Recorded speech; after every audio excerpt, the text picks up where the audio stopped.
Sa gulong ng sasakyan, napakababa pa ng mileage. Isang kamay napaka-cute, ang gandang tignan. Translucent, shal yung size. Travis Scott na mo, reverse mo ka. Lambot ng Mitsubishi, parang coordinates, no? Spider. Anta Coca-Cola, pambukas ng soft drinks, nandito nakadikit.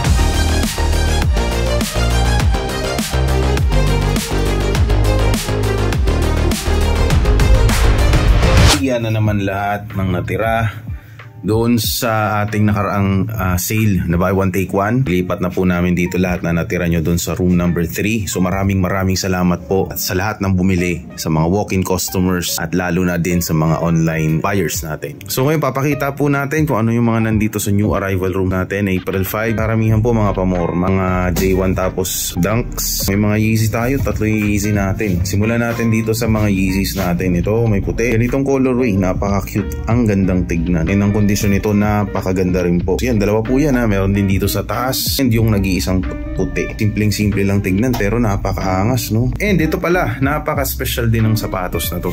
Anta Coca-Cola. Dami pong naghahanap yan. Actually, pinag-aagawan to sa mga ukay-ukay. May mga sitwasyon na gusto namin bilhin yung buong bill para lang sa sapatos na to. Ganun po ito in demand sa mga tindahan. First time namin magkaroon nito, Anta ba daw? So yan, kitang-kita nyo yung parang pambukas ng soft drinks nandito nakadikit sa sapatos nito. Kasi wala namang release na ganito sa Pilipinas eh. So talagang sa ukay-ukay nyo lang po mahahanap yung mga ganitong collaborations na rare release from Anta. Kahit po pumunta kayo sa lahat ng Anta store, wala pong ganitong collaborations ngayon. Kasi syempre mga nakaraang taon na po yan. So medyo hira nang makita sa mga tindahan. Sa mga ukay-ukay nyo na lang po siya makikita. Meron din tayong courtside na Jordan. Alam niya, napakaganda. Translucent. Meron din tayong Onitsuka dito, nag-iisa lang po to. Daming naghahanap ng Onitsuka. Meron po tayong 7.5 na Onitsuka dumating, kaya lang kulay silver. Dito yung gustong-gusto nyong hanapin na Mexico 66 pero yan, Onitsuka Tiger pa rin yan. Yun, made in Indonesia. So yun, kayo nang kumilatis. Meron pala ditong kakaibang sapatos. Ito po, China brand lang siya. Not so special.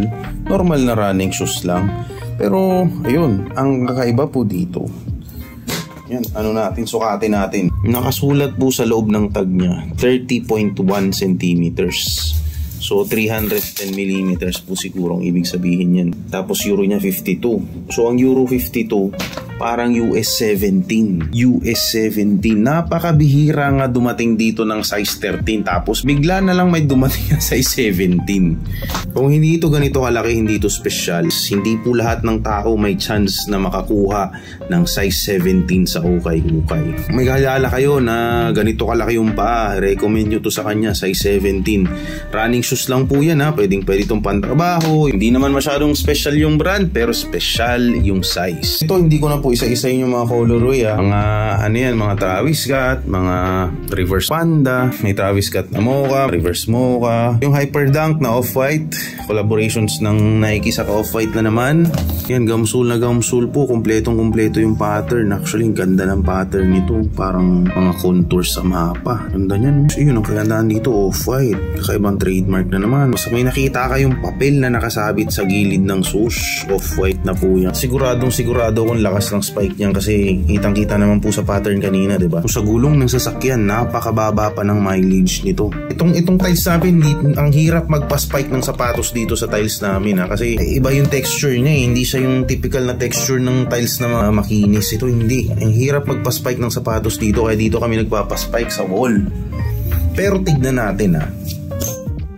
Yun, isang kamay, walang pahid, tapos rough pa yung tiles, ganun to kalakas. Yan, ulit-ulitin natin, oh. Isang kamay, oh. Din tayo mga malalaki-laki dito, mga 10.5. Tapos ito, ang ganda ng leaning na to, 950 lang po ito sa amin. 8.5 yung size. Ang lambot ng midsole niya. Ano ba yan? Parang coordinates, no? Coordinates sa sa mapa. So yan, leaning. Alam nyo na, pag leaning, magandang klase po yan. Ito, leaning din po yan. Size 9, 850 running shoes. Okay na okay din yung kondisyon. May konting mancha lang dyan. Pero feeling ko, komportable kasi para siyang Pegasus eh.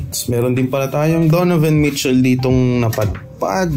Signature shoe po ito ni Donovan Mitchell. So yun yung logo niya kasi binansagan siyang spider. So ito yung issue number 2 ng Donovan Mitchell series ng Adidas. Ganda din ang design, no? May parang Halloween theme. Tapos yung pattern niya sa ilalim, kitang-kita nyo, no? Parang pinattern talaga sa spider web. So yun lang po. Siyempre magla-live din po kami pag Saturday. Lahat po ng mga best dyan lalagay natin sa live para makapili rin kayo kahit papano. Message kayo sa page namin kung may katanungan kayo. And magre-reply po kami bukas na ng alas 10 kasi mag-close na po kami ngayon. So maraming salamat po sa oras ng inyong panonood.